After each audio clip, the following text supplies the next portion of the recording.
Halo sobat mahasiswa, kita bertemu kembali di seri pembelajaran akuntansi biaya.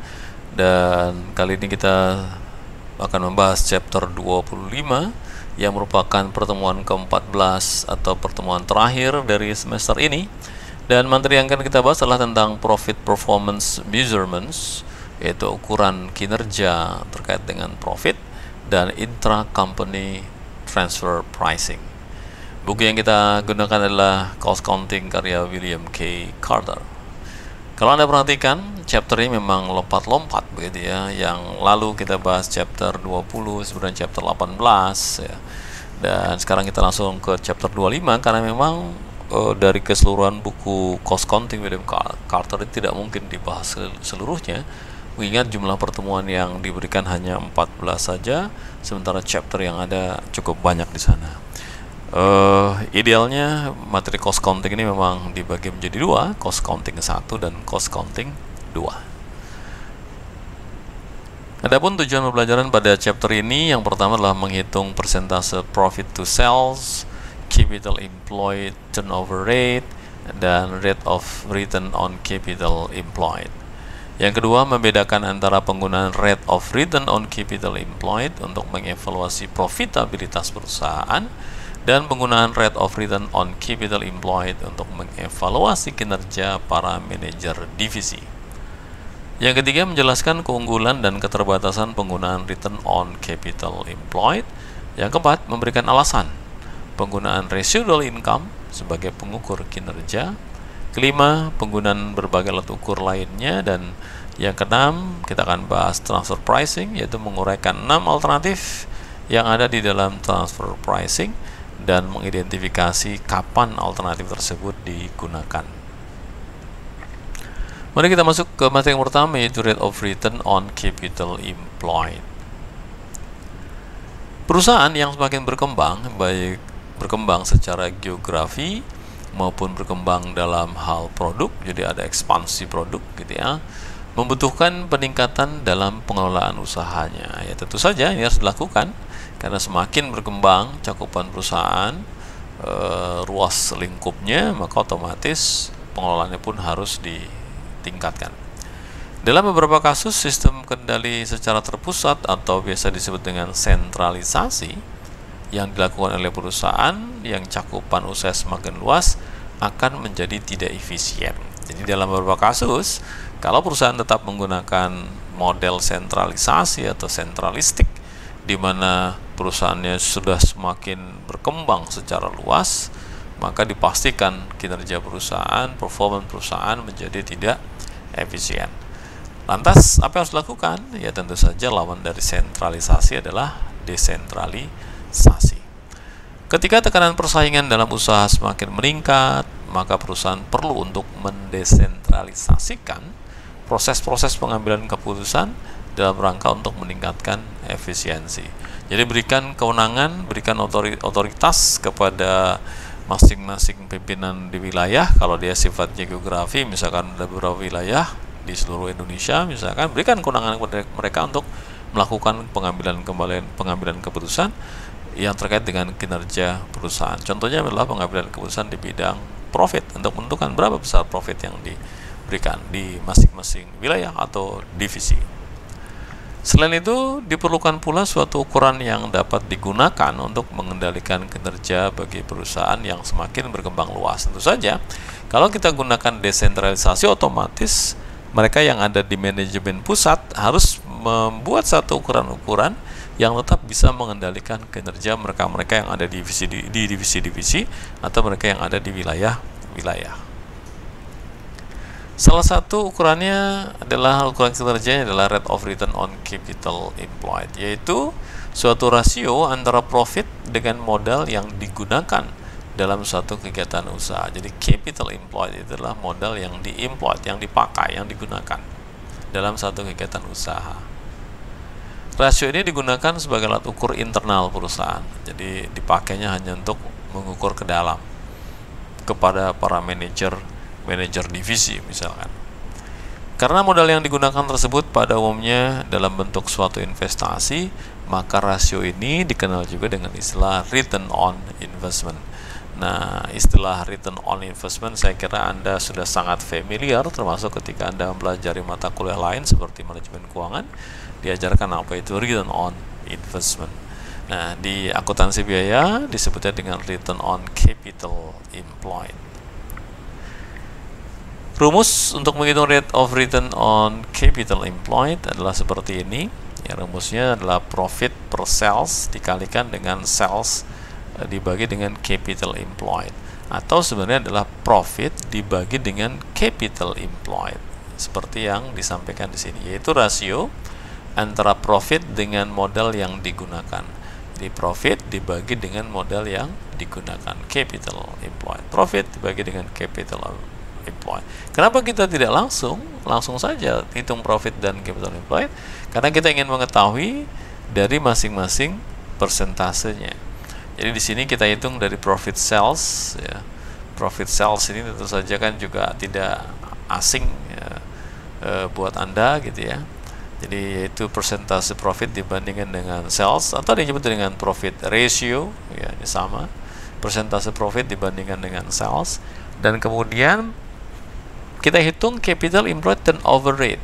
Nah, istilah turnover juga istilah yang tidak asing buat Anda. Nah, capital employed turnover rate ini adalah sales, karena kalau bicara turnover pasti di atas ini adalah pembilangnya adalah sales gitu ya. Kemudian dibagi dengan capital employed. Dan ini kalau dikalikan, jadi persentase profit to sales dikalikan dengan capital employed turnover rate, hasilnya adalah rate of return on capital employed. Persentase profit menggambarkan hubungan cost price, jadi menggambarkan hubungan cost dengan price-nya yang dipengaruhi oleh level dan bauran penjualan, harga produk, dan pengelolaan biaya. Ini mengapa dipisah seperti ini. Kemudian turnover rate menggambarkan tingkat kecepatan penggunaan aset tertentu dalam operasi perusahaan. Nah, kita digabungkan baru kita tahu hasilnya disebut dengan rate of return on capital employed. Ini adalah contoh kombinasi yang menghasilkan rate of return on capital employed yang sama. Jadi kalau Anda lihat sisi kanan yang kuning ini, rate of return on capital employed-nya sama, 20, 20, 20, 20%. Padahal Anda lihat di sini persentase profitnya berbeda-beda, demikian pula dengan capital employed turnover rate-nya juga berbeda-beda. Anda lihat yang pertama di sini, persentase profitnya 10%, capital employed-nya 2000, kemudian 8% dengan 2.500, 6% dengan 3.333, 4% dengan 5.000, dan 2% dengan 10.000, namun akan menghasilkan rate of return on capital employed yang sama, yaitu 20%.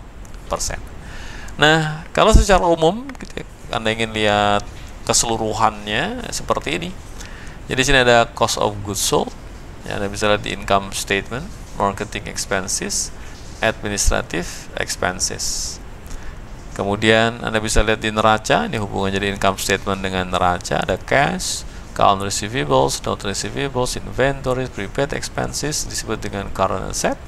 Kemudian land, building, machinery and equipment kita sebut dengan non current asset. Nah, di sini ini adalah total cost of goods sold, marketing expense, administrative expense, ini adalah total cost. Sales dikurangi dengan total cost adalah profit. Sekian di sini adalah current asset, di sini ada non current asset.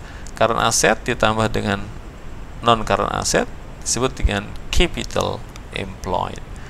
Tentu saja di sini kalau kita bicara capital employed tidak semua aset yang dimasukkan, ya, tetapi aset-aset yang memang digunakan dalam kegiatan perusahaan. Karena misalkan kita sedang bicara proses produksi, maka yang kita bicarakan adalah seluruh aset-aset baik current maupun non current yang digunakan dalam proses produksi. Jadi capital employed.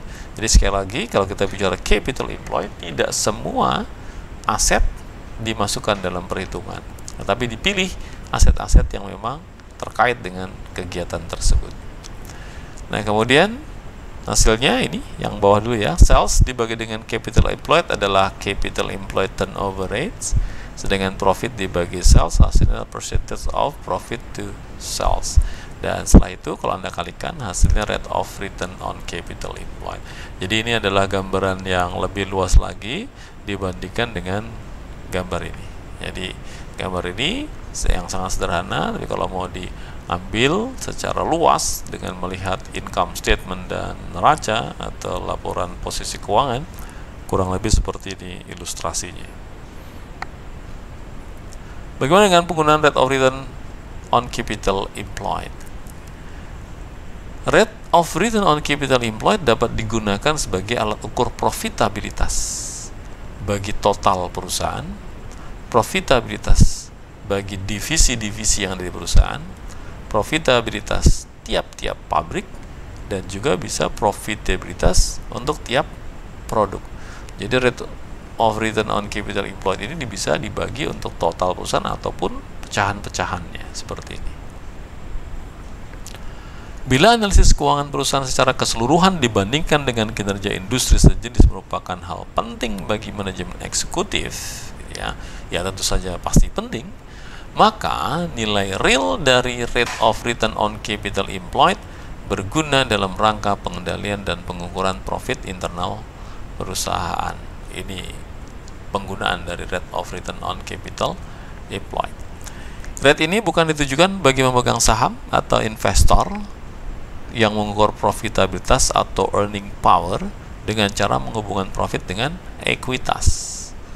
Ingat, ya, kalau ekuitas itu selisih antara total aset dengan total liabilities. Ekuitas. Jadi semua aset dihitung, semua hutang dihitung. Selisihnya adalah ekuitas. Sementara tadi kita tahu bahwa untuk menghitung return on capital employed, asetnya adalah aset-aset terpilih saja yang memang di-employed, yang memang digunakan, dipakai dalam kegiatan tersebut.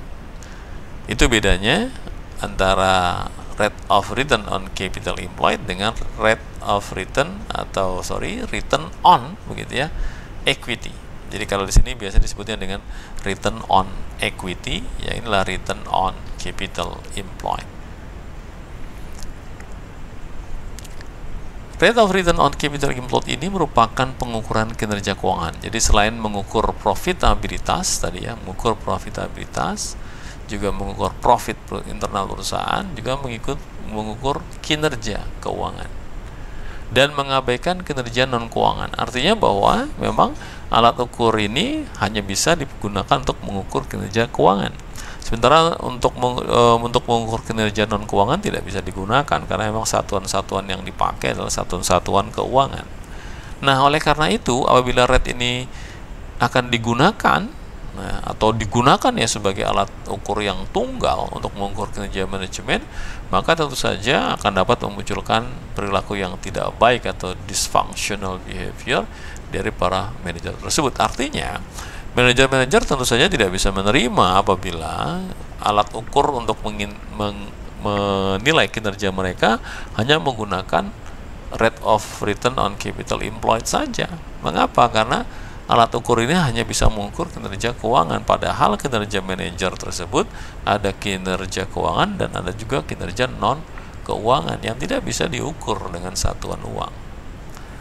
Para manajer yang dievaluasi akan cenderung melakukan aktivitas yang akan menampakkan hasil dalam jangka pendek. Jadi kalau seandainya mereka tahu bahwa saya diukurnya hanya dari kinerja keuangan saja, kinerja non keuangan saya nggak dinilai, misalkan begitu, maka mereka akan fokus ke kinerja keuangan dan dampaknya menjadi tidak baik, di mana mereka akan menampakkan hasil dalam jangka pendek saja. Jadi mereka akan fokus untuk melaksanakan aktivitas-aktivitas yang dampaknya itu terhadap jangka pendek dalam rangka untuk membentuk perbaikan nilai rate of return on capital employed-nya, dan mereka tidak peduli gitu ya, dampak jangka panjangnya terhadap profitabilitas perusahaan tidak bagus. Nah, ini disebut dengan dysfunctional behavior. Jadi ketika mereka hanya dinilai oleh kinerja keuangannya saja, maka mereka akan fokus untuk memperbaiki angka-angka keuangannya dan dalam jangka pendek, karena mereka kan tentu saja tidak akan bekerja selamanya sebagai kepala divisi. Mereka tahu mungkin dalam kurun waktu 3, 4, 5 tahun mereka sudah akan termutasi kembali.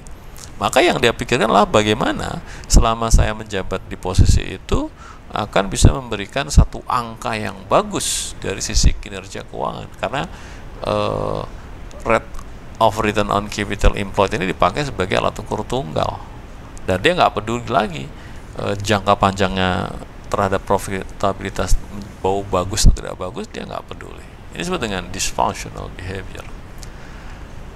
Ada beberapa hal yang dapat dilakukan oleh manajemen untuk memperbaiki rate of return on capital employed dalam jangka pendek, namun dengan mengorbankan profitabilitas perusahaan dalam jangka panjang. Ini yang bisa dilakukan oleh mereka. Tadi dysfunctional management, dysfunctional activities yang bisa dilakukan kurang lebih seperti ini, atau dysfunctional behavior seperti ini. Yang pertama, mereka bisa menunda atau mengurangi kegiatan pemeliharaan mesin. Kenapa? Karena begitu Anda melakukan pemeliharaan mesin, maka akan keluar biaya, bukan? Padahal biaya tadi akan mengurangi profit. Yang tadi salah satu ukuran adalah profit dibagi sales, ya, atau profit percentage, atau profit on sales percentage, gitu ya. Jadi karena yang dikejar profit, ya sudah, biaya kita kurangi. Bahwa mesinnya nanti 5 tahun lagi rusak, biarkan saja, gitu ya, karena dia targetnya adalah jangka pendek. Yang kedua, mengurangi biaya riset dan pengembangan. Ini biaya yang sangat besar biasanya, yang hasilnya jangka panjang. Jadi research and development itu adalah satu biaya yang dikeluarkan untuk jangka panjang, bukan untuk 1-2 tahun. Riset hari ini, saat ini, itu dampaknya bisa 10 tahun yang akan datang. Ya, kalau dia bisa berdampak dalam tahun ini atau tahun depan, bagus sekali. Tapi umumnya riset ini kan terus dilakukan, bukan hanya sekali berhenti. Jadi itulah disebut namanya research and development. Jadi setelah riset dikembangkan, bahkan mungkin di sana ada trial and errornya, gitu. Oh, salah, sudah ulang lagi risetnya, salah lagi, ulang lagi riset, terus gitu. Nah, ini biaya mahal. Jadi kalau memang ukurannya hanya ukuran kinerja keuangan, maka mereka akan kurangi biaya riset dan pengembangan. Nah, itu bahaya sekali bagi perusahaan. Kemudian mengurangi atau menghilangkan biaya pelatihan karyawan. Ini juga dampaknya luar biasa. Anda bisa bayangkan, karyawan itu butuh di refresh. Kemampuan mereka perlu di up to date atau di upgrade, ditingkatkan. Jadi jangan sampai pemahaman mereka, kompetensi mereka itu tidak up to date. Jadi mereka harus diupdatekan atau di-upgrade kemampuannya. Dan untuk melakukan pelatihan karyawan biayanya cukup mahal juga, gitu ya. Sehingga ini bisa dipilih oleh manajemen ya, dengan mengorbankan profitabilitas jangka panjang. Kemudian yang berikutnya, menjual aset-aset yang dibutuhkan dan kemudian memilih untuk melakukan sewa saja. Ya sudahlah, aset-asetnya kalau perlu dijual, ya. Dengan dijual dapat duit, ya, profitnya nambah. Kemudian kita sewa, keluar biaya, tapi antara jual nilainya lebih besar daripada sewa, bukan? Dan sini dia targetnya profit tinggi dalam jangka pendek. Kemudian menunda atau menghindari pemodernisasian atau memodernisasi berbagai fasilitas, terutama fasilitas yang berhubungan dengan kegiatan produksi. Artinya, ingat bahwa memodernisasi itu mahal sekali. Mengganti mesin itu mahal. Anda bisa bayangkan, begitu mengganti mesin biayanya luar biasa. Mereka tidak ingin melakukan modernisasi, biarkan saja menggunakan mesin jadul, tapi dampaknya nanti ke jangka panjang. Ini adalah beberapa hal yang bisa dilakukan oleh manajemen kalau seandainya, gitu ya, mereka melakukan dysfunctional behavior atau dysfunctional activities. Untuk rate of return, dia disebut dengan divisional rate of return. Jadi rate of return untuk divisi-divisi. Rate of return on capital employed biasa digunakan pula untuk mengevaluasi kinerja divisi. Jadi tidak hanya digunakan untuk mengevaluasi kinerja perusahaan secara keseluruhan in total, tapi bisa juga dipakai untuk mengevaluasi kinerja setiap divisi yang ada di dalam perusahaan. Meskipun jarang terlihat dalam praktek, sebenarnya ada dua penggunaan rate of return on capital employed yang berbeda. Yang pertama, mengukur profitabilitas dari aset yang digunakan dalam suatu divisi, dan yang kedua, untuk mengevaluasi kinerja manajemen suatu divisi. Jadi, profitabilitas dan kinerja manajemen bisa diukur tiap divisinya. Saat digunakan untuk mengukur profitabilitas dari aset yang digunakan, maka yang diukur sebenarnya adalah hanya income dan aset yang secara nyata atau yang dapat ditelusuri secara langsung ke divisi tersebut. Jadi fokusnya tentu saja adalah apa yang dilakukan di divisi itu yang bisa ditelusuri, income yang bisa ditelusuri, aset-asetnya yang bisa ditelusuri sebagai kinerja divisi Saat digunakan untuk mengevaluasi kinerja kinerja dari para manajer divisi, maka yang diukur hanya income dan aset yang benar-benar dalam kendali manajemen. Jadi kalau bicara profit tadi sini ya, kalau bicaranya mengukur profitabilitas, maka yang dipakai adalah income dan aset yang secara nyata atau dapat ditelusuri.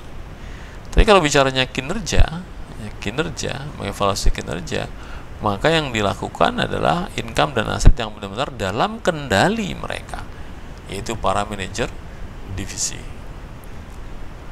Meskipun rate of return on capital employed ini digunakan untuk mengukur nilai ekonomi dan kinerja para manajer suatu divisi, namun secara logika dapat pula digunakan untuk dibandingkan dengan suatu target yang telah ditetapkan sebelumnya oleh manajemen perusahaan. Misalnya adalah budget rate. Jadi bisa dibandingkan dengan anggarannya atau dibandingkan dengan kinerja divisi pada periode yang lalu. Bandingkan kinerja periode ini atau tahun ini dengan tahun lalu. Kalau bulan ini dengan bulan lalu misalkan. Pembandingan rate of return on capital employed antar divisi tersebut merupakan hal yang tidak lazim. Nah, kalau membandingkannya masih dalam divisi, jadi kinerja divisi A dengan kinerja divisi A periode yang lalu, atau kinerja divisi A dengan budget atau anggaran kinerja divisi A, itu masih oke. Nah, yang tidak bisa dilakukan adalah, atau yang dianggap tidak lazim adalah kalau membandingkannya antara divisi yang satu dengan divisi yang lain. Jadi pembandingan rate of return on capital employed antar divisi merupakan hal yang tidak lazim. Hal ini disebabkan oleh kondisi tiap divisi yang kemungkinan besar tidak serupa. Artinya antara divisi yang satu dengan divisi yang lain kondisinya berbeda. Ada kemungkinan gitu ya, berbeda. Bahwa ternyata sama berarti bisa diperbandingkan. Tapi umumnya karena perusahaan ini sudah ekspansinya luar biasa, antar divisi juga beda-beda. Divisi penjualan dengan divisi produksi itu konteksnya berbeda. Sehingga nggak bisa kemudian diperbandingkan kinerja divisi penjualan dibandingkan dengan kinerja divisi produksi misalkan. Tiap divisi umumnya menghasilkan produk yang berbeda dan berada pada jenis pasar yang berbeda. Produk yang berbeda umumnya memiliki rasio pasar risiko pasar atau keragaman dalam permintaan yang berbeda pula. Jadi produk itu punya resiko. Resikonya apa? Resiko tidak terjual. Nah, setiap produk resikonya berbeda-beda. Ada produk yang laku dijual pada satu daerah, tapi ada produk yang sama itu tidak laku dijual di daerah yang lain.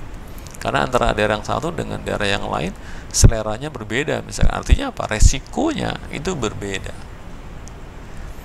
Sementara itu, satu divisi mungkin berada pada pasar dengan tingkat persaingan yang sangat tinggi. Kenapa? Karena di sana pemainnya banyak. Dan divisi lainnya berada pada pasar yang terproteksi atau monopolistik, cuma dia pemainnya.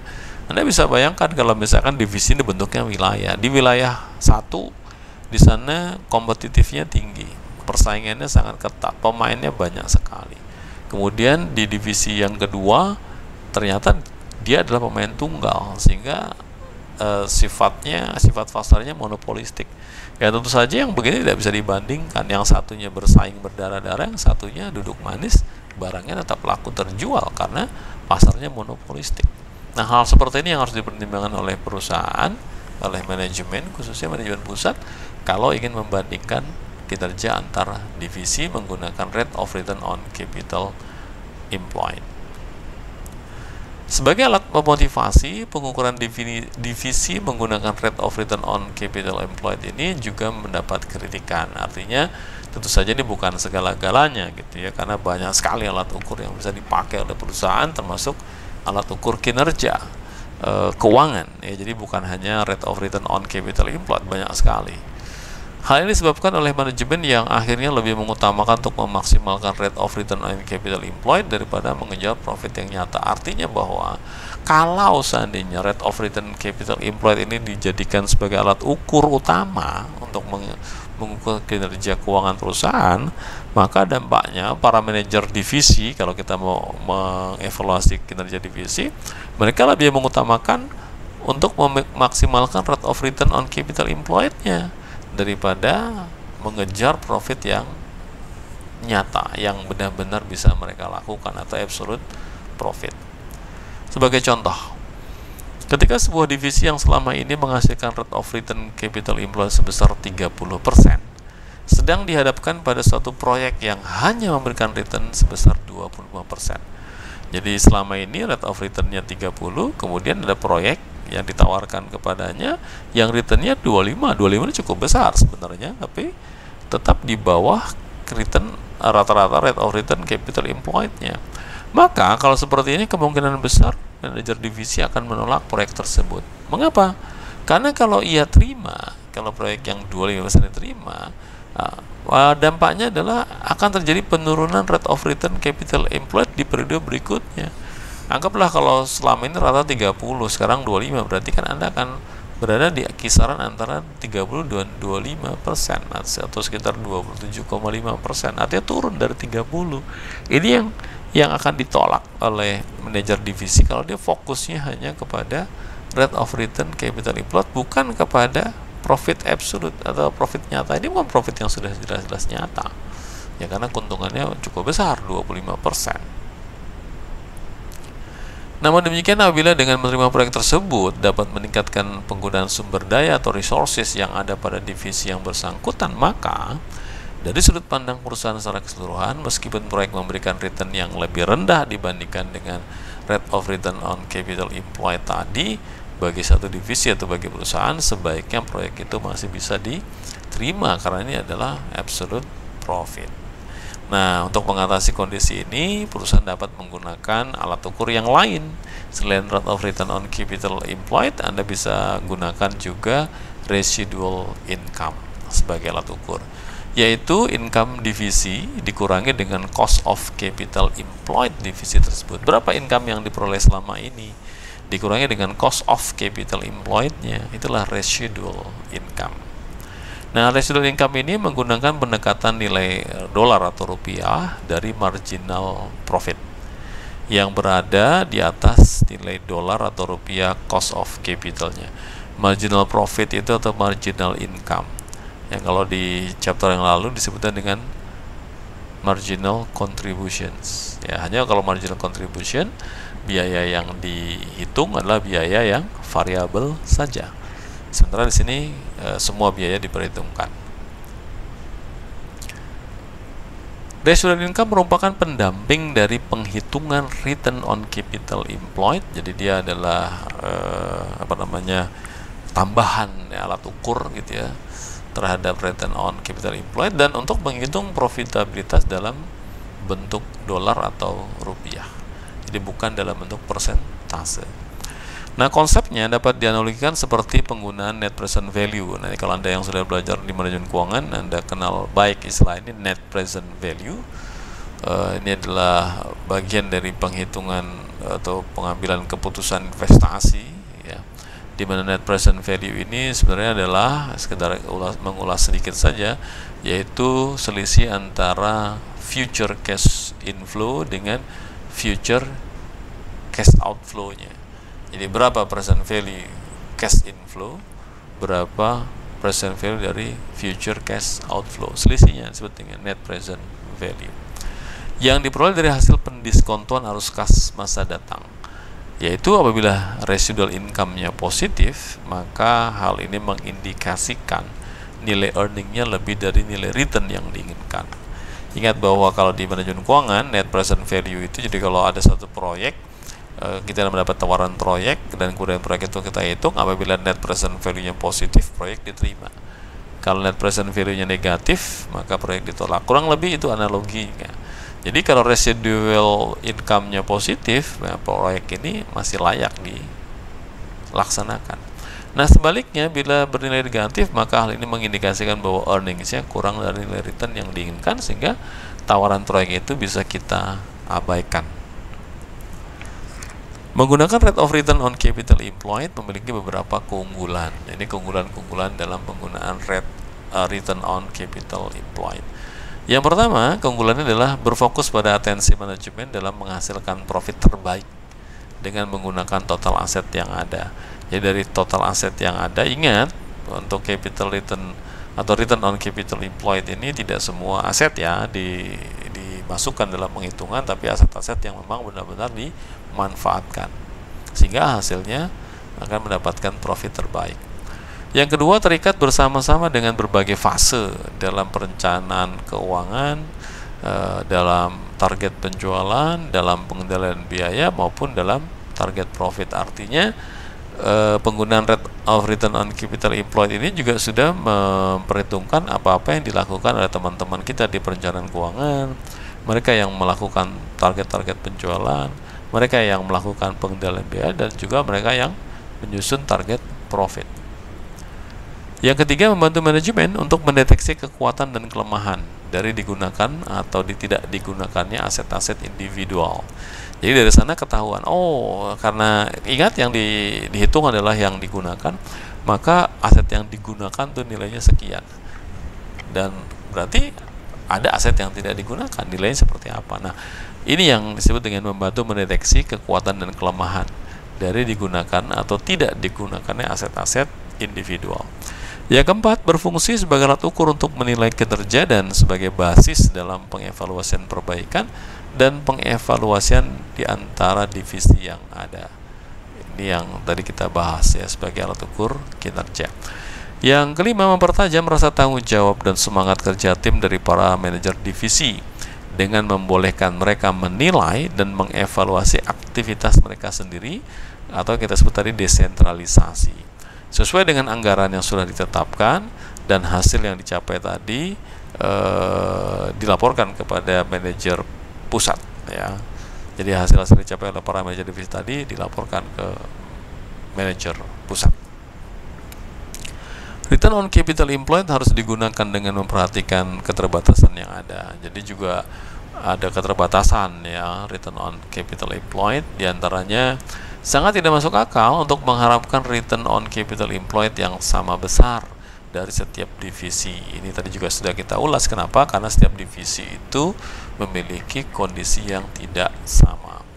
Apabila divisi tersebut menjual produknya masing-masing pada kondisi pasar yang sangat berbeda, tadi contohnya yang satunya persaingannya luar biasa, jadi highly competitiveness, sementara di divisi yang lain ternyata dia protektif atau monopolistik.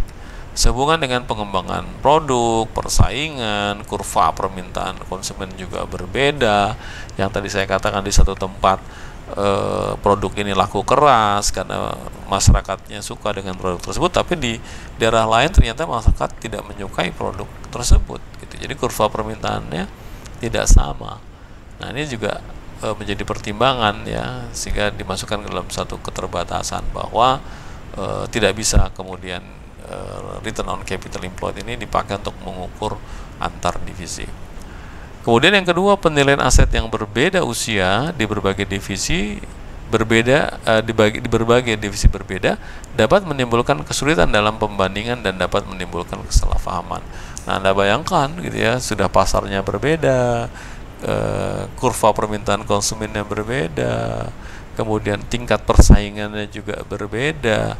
Lantas ternyata aset-aset yang digunakan antar divisi pun berbeda. Satu divisi menggunakan aset-aset yang sudah tua, yang sudah lama, sementara ada divisi yang menggunakan aset-aset yang modern. Kemudian mereka bandingkan, jelas bisa menimbulkan kesalahpahaman. Yang ketiga, pengalokasian yang tepat atas biaya dan aset umum membutuhkan informasi detail mengenai anggaran dan penggunaan aktual dari fasilitas umum tersebut. Biaya untuk melakukan pelacakan secara detail ini bisa sangat mahal. Jadi Anda bisa bayangkan gitu ya, kalau misalkan harus mengecek satu persatu biayanya seperti apa, aset-aset umum yang digunakan seperti apa, kemudian anggarannya bagaimana, penggunaan aktual fasilitas seperti apa. Nah, apalagi kalau misalkan perusahaan menggunakan tenaga luar profesional atau konsultan profesional untuk melakukan pelacakan, biayanya semakin mahal. Yang keempat, demi membuat return on capital employed tampak bagus pada periode berjalan, terkadang hal ini mempengaruhi manajer untuk mengambil keputusan jangka pendek bukan yang terbaik. Ini sudah kita bahas tadi. Mengambil keputusan jangka panjang yang bukan terbaik karena mereka lebih fokus ke jangka pendek. Ya, tadi ini sudah kita bahas, jadi mereka fokusnya ke jangka pendek saja karena masa kerja saya mungkin hanya 4 tahun, 5 tahun. Bagaimana caranya dalam 4-5 tahun return on capital employed-nya bagus. Bahwa nanti di tahun ke-6, 7, 8 rusak, ya biarkan saja gitu. Nah, ini juga menjadi kendala. Kemudian yang kelima, pengukuran tunggal atau menggunakan satu-satunya alat gitu ya dalam mengukur kinerja, seperti halnya return on capital employed, dapat menimbulkan keyakinan mendalam bahwa perbaikan dapat dilakukan melalui satu alat ukur dengan mengabaikan kegiatan lainnya. Tentu saja ini yang tidak boleh begitu ya, inilah kendalanya. Padahal riset dan pengembangan produk, pengembangan manajerial, kebijakan kepegawaian, moral pegawai yang baik, pelanggan yang baik, hubungan publik juga merupakan hal yang penting yang dapat meningkatkan profit dan kesuksesan perusahaan di masa datang. Artinya jangan hanya lihat satu item saja, yaitu return on capital, tapi juga lihatlah item-item lain yang juga punya kontribusi dalam peningkatan profit, sehingga sebaiknya memang jangan gunakan ukuran tunggal, termasuk hanya menggunakan return on capital employed saja. Lantas apa saja ukuran lainnya? Ya banyak sekali gitu ya. Di sini diberikan hanya beberapa saja, karena untuk yang lebih detail Anda bisa lihat di mata kuliah manajemen keuangan. Di sana banyak sekali alat-alat ukur yang bisa dipakai untuk menilai kinerja. Ada yang disebut dengan ukuran kinerja berganda atau multiple performance measures. Banyak digunakan oleh perusahaan dengan manajemen yang baik untuk mengatasi keterbatasan ukuran tunggal. Jadi karena ukuran tunggal tadi sudah disampaikan keterbatasannya, maka kita bisa gunakan alat yang lain yang disebut dengan multiple performance measures. Sistem evaluasi dan penghargaannya didasarkan pada kinerja non keuangan dan kinerja keuangan ini yang terbaik. Ya, jadi tidak hanya kinerja keuangan yang dilihat, yaitu berupa angka-angka, rasio-rasio begitu ya, tapi juga memperhatikan kinerja non keuangan manajer tersebut. Menjadikan manajemen pusat memiliki sebuah gambaran menyeluruh tentang kinerja divisi dengan mempertimbangkan tanggung jawab manajemen yang lebih luas. Selain dapat membuat manajemen bersemangat dalam mengejar profitabilitas, juga dapat mendorong manajemen untuk melakukan berbagai aktivitas seperti melakukan riset, pengembangan produk baru, perbaikan kualitas produk, melakukan inovasi terhadap produk, melakukan pengembangan karyawan, dan melakukan pengembangan pasar baru dan sebagainya. Ini kalau menggunakan multiple performance measures. Tentu saja tidak mudah digunakan, karena kalau banyak itu harus dilakukan elaborasi dan jadi tidak mudah digunakan dilaksanakan karena tidak semua ukuran kriteria dapat dikuantifikasi. Nah, khususnya kinerja non keuangan itu sulit dikuantifikasi, artinya sulit kalau ukurannya harus dalam bentuk angka, karena ada beberapa hal yang tidak bisa dihitung dengan angka. Contoh misalkan perbaikan kualitas itu tidak harus dengan angka. Inovasi produk itu tidak bisa atau tidak harus diukur dengan angka. Jadi hal-hal pengukuran kinerja keuangan yang menggunakan angka tidak bisa begitu saja digunakan dalam penilaian kerja yang non keuangan. Kemudian kita juga bisa melakukan rencana pemberian insentif kepada manajemen. Biasanya digunakan oleh manajemen puncak dan dewan direksi untuk mendorong para manajer untuk meraih tujuan perusahaan. Jadi diberikan rangsangan atau insentif. Para manajer pada perusahaan besar selain mendapatkan gaji pokok juga mendapatkan berbagai kompensasi insentif. Jadi insentifnya bisa berupa ini: bonus uang tunai, saham bonus, kompensasi yang diberikan pada waktu-waktu tertentu, misalnya saat keluar dari perusahaan atau pada saat pensiun. Kemudian diberikan stock option, kemudian diberikan stock right, atau diberikan performance stock, yaitu hadiah dalam bentuk saham yang diberikan hanya kepada manajer yang berhasil mencapai target perusahaan dalam rentang waktu yang panjang. Ini adalah insentif-insentif yang bisa ditawarkan kepada para manajer gitu ya, di divisi misalkan, agar mereka bisa bekerja baik, mereka bisa fokus dalam peningkatan profit perusahaan ya, sedemikian rupa. Jadi berikan insentif kepada mereka. Agar efektif, alat ukur kinerja yang dipilih harus dapat dikendalikan oleh para manajer yang dinilai. Satuan ukurannya harus bisa dipahami dengan jelas dan dapat diterima oleh semua pihak yang terlibat, yakni pihak yang akan dinilai maupun pihak yang akan menilai. Jadi satuan ukurannya tidak boleh bias, gitu ya. Dia harus jelas, tidak abu-abu. Ukuran kinerja dan rencana pemberian insentif harus memperhatikan beberapa hal. Yang pertama, pemberian penghargaan atas kinerja jangka panjang. Jadi mereka yang sudah bekerja memberikan kinerja jangka panjang itu harus diberikan reward atau penghargaan. Yang kedua, pemberian insentif dikaitkan dengan capaian tujuan strategis non keuangan perusahaan, seperti misalkan target pangsa pasar, tingkat produktivitas, perbaikan kualitas produk, pengembangan produk, pengembangan pegawai atau karyawan. Nah, ini juga bisa dijadikan alat ukur kinerja dalam pemberian insentif. Kemudian yang ketiga adalah evaluasi terhadap profit operasi perusahaan. Kita masuk ke materi yang terakhir, yaitu intra-company transfer pricing. Jadi ini adalah bahan pengenalan saja tentang apa itu transfer pricing, karena materi ini akan dibahas khusus ya di mata kuliah yang lain terkait dengan transfer pricing. Apa itu transfer pricing atau intra-company transfer pricing tepatnya? Produk selesai atau produk semi selesai dari satu atau beberapa divisi acap kali menjadi bahan baku bagi satu atau beberapa divisi yang lain. Jadi kalau divisinya ada banyak, dari satu divisi menghasilkan satu produk atau output, ternyata produk ini dipakai divisi lain sebagai bahan bakunya. Ya mirip kalau Anda masih ingat di proses costing antara departemen satu ke departemen yang lain. Hanya kalau departemen itu dalam satu divisi sebenarnya. Jadi departemen itu adalah bagian lebih kecil dari divisi. Ini sekarang kita bicara divisi yang lain, yang lebih departemen yang lebih besar. Jadi kita sebutnya divisi. Tapi mirip ya. Jadi mirip seperti flow yang ada di flow kerja yang ada di departemen. Jadi barang yang sudah selesai atau semi selesai dari satu divisi menjadi bahan baku bagi divisi yang lain. Nah, pada saat transfer barang atau jasa dilakukan, ada porsi revenue dari satu segmen akan menjadi biaya dari segmen yang lain. Jadi dari divisi A itu adalah revenue, tapi bagi divisi yang lain yaitu B itu menjadi biaya. Dan harga yang ditransfer akan mempengaruhi pendapatan yang dilaporkan oleh tiap profit center. Sistem pentransferan harga yang digunakan tersebut dapat menyimpangkan profit yang dilaporkan. Ini kelemahannya karena bisa saling transfer harga atau transfer pricing disebutnya, maka bisa saja di dalam proses tadi menyimpangkan profit yang dilaporkan.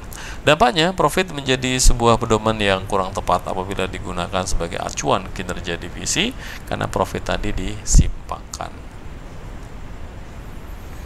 Pada awalnya transfer pricing atau biasa disingkat dengan TP hanya melakukan peran kecil saja dalam pengendalian biaya.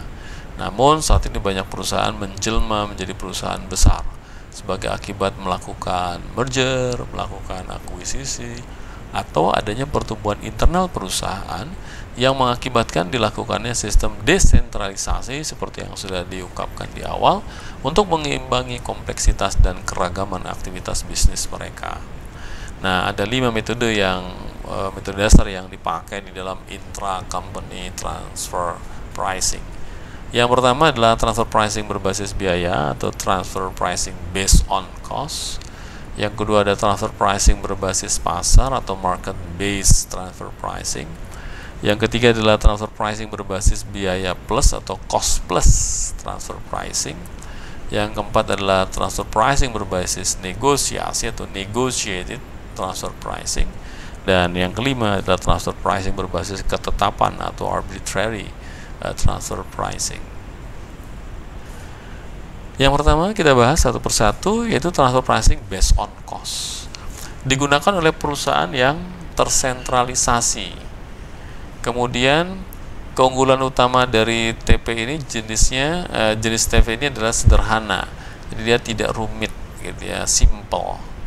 Kemudian bentuk biaya bisa berupa actual cost atau standard cost dan berdasarkan direct costing atau absorption costing. Jadi transfer pricing based on cost bisa dipakai di direct costing, bisa juga dipakai di absorption costing. Apabila departemen pendukung atau service department terlibat dalam proses produksi, maka tarif pengalokasiannya harus sudah ditetapkan di awal pelaksanaan pekerjaan agar departemen-departemen atau pabrik mengetahui bahwa biaya yang dihitung berhubungan dengan kegiatan departemen pendukung. Ini kalau menggunakan transfer pricing based on cost. Bagaimana dengan yang market based transfer pricing? Harga yang dibebankan pada lingkungan internal itu sama dengan harga yang dibebankan kepada pelanggan. Jadi menggunakan harga pasar, market base, termasuk kalau ada diskon. Nah, metode ini merupakan alat ukur profitabilitas dan kinerja divisi yang paling baik karena menghasilkan angka yang objektif. Kekurangan utama dari metode ini adalah adanya kebutuhan akan pasar kompetitif di luar dari yang telah ada. Artinya kalau tidak ada harga pasar, ini yang rumit gitu ya, karena tidak semua produk ada marketnya. Selain itu, harga pasar tidak selalu tersedia bagi produk menengah, intermediate product, dan produk yang unik. Penentuan biaya aktual produk akhir itu juga menjadi lebih sulit. Kenapa? Karena oleh karenanya diperlukan eliminasi. Ya, ini sulit ya, karena harus ada penghitungan tertentu, penyesuaian tertentu. Itulah oleh karenanya diperlukan eliminasi terhadap intra company profit yang ada pada inventory di laporan keuangan. Nah, untuk masalah ini kalau nanti Anda masuk ke semester 5, Anda belajar advanced accounting, akan ada satu chapter yang membahas mengenai intercompany profit transaction. Di sana nyebutnya inter ya, bukan intra. Di sini kita bahasa intra karena kita bicara divisi-divisi, tapi sebenarnya bisa juga transfer pricing dilakukan antara perusahaan dengan perusahaan yang lain. Mungkin dalam satu grup gitu ya. Yang ketiga, cost plus transfer pricing berisikan biaya produksi ditambah dengan profit normal tambahan, jadi normal profit markup. Jadi di sana ada biaya produksi, cost ditambah dengan profit. Jadi cost plus itu sebenarnya cost plus profit. Biasanya digunakan apabila harga pasar tidak tersedia. Nah, jadi kalau yang nomor 2 tadi market base tidak bisa dipakai, akhirnya digunakan cost plus profit. Meskipun keutamaan dari cost plus transfer pricing ini adalah mudah dalam penghitungannya, namun transfer pricing jenis ini menghasilkan harga yang tidak pas atau imperfect, yang dapat menyebabkan penyimpangan pada profit pembelian dan juga profit penjualan dari divisi operasi perusahaan.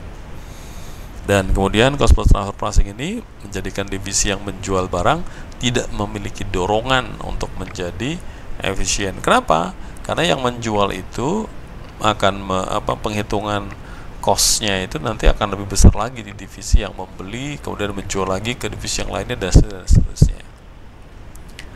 Kemudian yang keempat, negotiated transfer pricing. Menggunakan harga negosiasi, kesepakatan antara satu pihak dengan pihak lain, misalkan di antara divisi yang membeli dengan divisi yang menjual. Jadi antara divisi yang membeli barang dan yang menjual barang, dia bisa bernegosiasi. Manajer unit memiliki otoritas dan pengendalian yang tinggi dalam penentuan profit mereka, sehingga mereka bisa ngatur ya masing-masing divisi, gua profitnya sekian, lo profitnya sekian, dan sebagainya. Para manajer dapat mempertimbangkan kondisi biaya dan kondisi pasar sehingga tidak ada pihak yang berada dalam posisi tawar yang tidak menguntungkan. Nah, karena negosiasi itu win-win begitu ya, jadi sama-sama menang. Nah, maka posisi tawarnya sama-sama menguntungkan. Jadi mereka tidak merasa tidak ada pihak yang berada pada posisi tawar yang tidak menguntungkan. Kemudian membutuhkan waktu yang lama, ini kelemahannya, untuk menentukan harga yang disepakati karena sering dilakukannya pengujian kembali. Kenapa juga negosiasi? Hari ini sekian negosiasinya. Setelah itu ada evaluasi kembali karena pasar berubah, demand berubah, sehingga dilakukan re-examinations atau melakukan revisi harga. Ini menjadi kelemahan dari negotiated transfer pricing. Nah, yang kelima, yang terakhir adalah arbitrary transfer pricing. Harga ditetapkan oleh manajemen pusat. Jadi arbitrary ditetapkan. ya langsung seperti ini oleh manajemen pusat dengan memperhatikan minimasi pajak. Jadi manajemen pusat akan menghitung kalau bisa pajaknya yang paling minim dengan hal tertentu ya, sesuai dengan ketentuan yang berlaku atau tujuan tertentu dari perusahaan. Divisi yang membeli maupun yang menjual barang tidak dapat mengendalikan harga. Kenapa? Karena dikendalikan oleh pusat atau sentralisasi. Jadi arbitrary ini sentralisasi. Harga ditetapkan oleh manajemen pusat dengan tujuan agar tujuan utama dari perusahaan secara umum dapat diraih. Jadi tidak bicara antar divisi. Jadi tujuan-tujuan antar divisi itu pada hakikatnya adalah tujuan bersama dari tujuan perusahaan, sehingga penetapannya langsung dilakukan oleh pusat. Nah, metode ini bertentangan dengan tujuan utama dari dilakukannya desentralisasi. Karena tadi sudah saya katakan arbitrary ini sifatnya sentralisasi, padahal yang kita bahas tadi dari awal sampai tadi ialah kita bicaranya keunggulan dari desentralisasi pertanggungjawaban profit dan sangat menghambat keotonomian manajer yang ada di divisi-divisi. Nah, selain yang 5 tadi, kita juga bisa menggunakan dual transfer pricing. Jadi terakhir tadi 5, kan ada 5 transfer pricing metode dasarnya. Nah, kemudian perusahaan juga bisa menggunakan yang namanya dual transfer pricing, karena tadi kalau Anda perhatikan dari 5 tadi selalu ada kelemahan dan kelebihannya. Nah, Anda bisa menutupi gitu kelemahan dari masing-masing metode tadi dengan menggunakan dual transfer pricing. Yaitu untuk menutup kekurangan dari masing-masing transfer pricing atau jenis transfer pricing, perusahaan dapat menggunakan pendekatan dual transfer pricing dengan cara sebagai berikut. Yang pertama, divisi yang menghasilkan barang menggunakan market base, cost plus, negotiated atau arbitrary transfer pricing dalam menghitung pendapatan mereka dari penjualan intra perusahaan atau intra company. Yang kedua, biaya variabel dari divisi yang menghasilkan barang tadi ditransfer ke divisi yang membeli barang bersamaan juga dengan biaya tetap gitu. Jadi biaya variabelnya dikirimkan, tapi jadi kalau biaya variabel seluruhnya ditransfer begitu, tapi untuk biaya tetap ditransfernya dengan ukuran yang pantas. Jadi tidak semua biaya variabel dan biaya tetap dikirimkan, melainkan biaya variabel dikirimkan seluruhnya, namun biaya tetapnya dihitung kembali, dialokasikan, ditransfer ke divisi lain secara pantas. Yang ketiga, total profit divisi lebih besar daripada profit perusahaan secara keseluruhan. Dan kemudian profit yang ada di divisi yang menghasilkan barang akan dieliminasi pada saat penyusunan laporan keuangan. Kalau ini otomatis ya, jadi setiap transfer pricing yang memang terkait profit itu harus dihilangkan dari laporan keuangan. Demikian materi kita untuk chapter terakhir, chapter 25, yaitu terkait dengan direct costing dan transfer pricing. Jadi Anda sudah belajar direct costing yang lalu, kemudian hari ini kita bicara tentang transfer pricing juga gitu ya. Dan ini adalah materi terakhir. Tadi sudah saya sampaikan di awal bahwa tidak bisa semua materi yang ada di cost counting diberikan kepada Anda karena ada sekian puluh chapter di buku tersebut, sementara total mata kuliah kita hanya 14 tatap muka saja. Beberapa tahun yang lalu itu 16 tatap muka, jadi ada beberapa materi yang terpaksa tanda kutip ya tidak diberikan atau dipadatkan demi untuk memenuhi jumlah tatap muka yang ada. Anda bisa belajar sendiri gitu, Anda bisa lacak bukunya, Anda bisa beli atau Anda cek di internet mungkin ada, atau Anda cari yang murah dan sebagainya, dan kemudian Anda pelajari kembali. Pada prinsipnya cost counting ini memang diperuntukkan bagi Anda untuk mengetahui bagaimana perusahaan melakukan penghitungan harga pokok produksinya. Ada banyak cara yang dapat ditawarkan di sana, tergantung kondisi dari setiap perusahaan. Ingat bahwa harga pokok ini nanti akan menentukan berapa besar profit yang akan dilaporkan oleh perusahaan. Nah, profit inilah yang nantinya akan menentukan berapa besar pajak yang akan dibayarkan oleh perusahaan tersebut. Karena Anda adalah diploma 3 pajak, maka tentu saja belum belajar akuntansi biaya untuk mengetahui bagaimana perusahaan tadi menghitung cost-nya, supaya Anda tahu juga dari mana profit itu berasal. Demikian penyampaian materi terakhir dari seri pembelajaran akuntansi biaya. Kita bisa atau mudah-mudahan kita bisa bertemu kembali di seri pembelajaran yang lain. Sampai berjumpa. Terima kasih telah mengikuti seluruh seri pembelajaran ini.